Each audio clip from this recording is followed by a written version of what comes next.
आपकी आवाज़ न्यूज़ में आपનું સ્વાગત છે। હું છું અજીત ઝુપેલવાલા। સમાચારમાં વાત કરીએ તો ડભોઈ શહેર અને તાલુકામાં શાળાઓ કોલેજો ચાલુ થઈ ગયા હતા। એસટી બસનો પાસ કઢાવવા માટે બબે 3 દિવસ વિદ્યાર્થીઓ ધક્કા ખાઈ રહ્યા છે। 4-5 કલાક લાઇનમાં ઊભા રહીને પણ પાસ નીકળતા નથી, જેને લઈને વિદ્યાર્થીઓને અભ્યાસમાં પણ તકલીફ પડી રહી છે।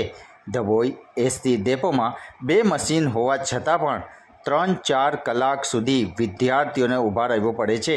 એના કારણે એમનો અભ્યાસ પણ બગડી રહ્યો છે।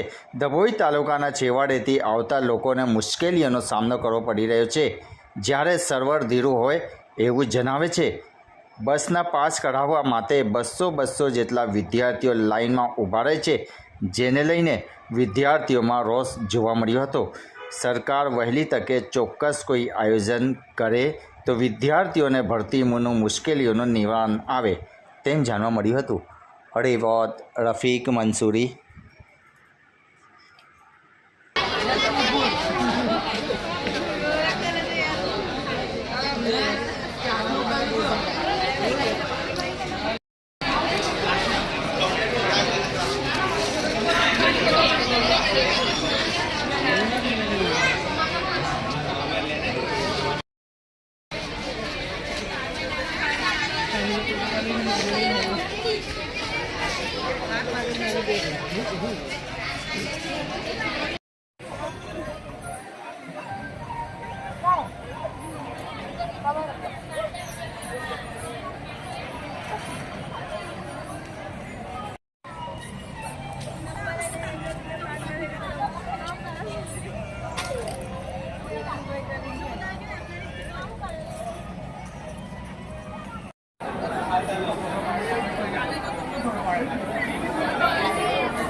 અમે 3 દિવસથી ડભોઈ ડેપોમાં લાઈન પાસ કઢાવવા માટે આવીએ છીએ, પણ અમારો પાસ નીકળતો નહીં અને બારી બી બહુ લેટ ખોલવામાં આવે છે।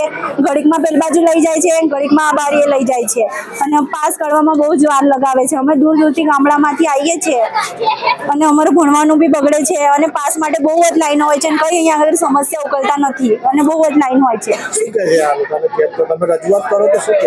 એવું કહે છે કે સર્વર ડાઉન છે, અમુક વખત લેટ આવે છે એવું કે છે। કલાક પાસ કરવામાં એક પાસ કરવામાં કરી નાખે 10-15 મિનિટ। અમે મોટા અભિપુરા થઈ ગયા છે। અમે 3 દિવસથી સલિંગ આવ્યા છે અને સવારમાં વહેલા આવીએ છીએ, 5-6 વાગે ના આવી જઈએ છીએ। ના, હજુ બી નીકળ્યા નથી અમારા પાસ। અમારું ભણવાનું બી બગડે છે। કોઈ જ વ્યવસ્થા અહીંયા આગળ નથી, પાસ કરવામાં જ નહીં આવતા પહેલા।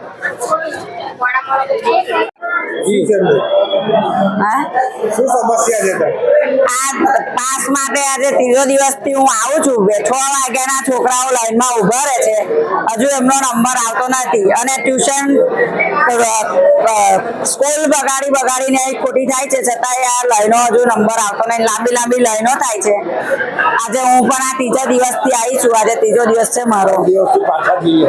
આ છોકરાઓ પછી પાછા જતા રહે છે વગર પાસ કરાય, એમનો નંબર આવતો નથી। તો કેટલા દિવસથી આવશે ડેપોમાં કોઈ વ્યવસ્થા નથી। આજે 3જો દિવસ થયો મારો અને આ છોકરાઓ પણ ક્યારના લાઈનમાં ઉભા છે। સવારના 7 વાગ્યાના વાળાનો હજુ નંબર આવ્યો નથી।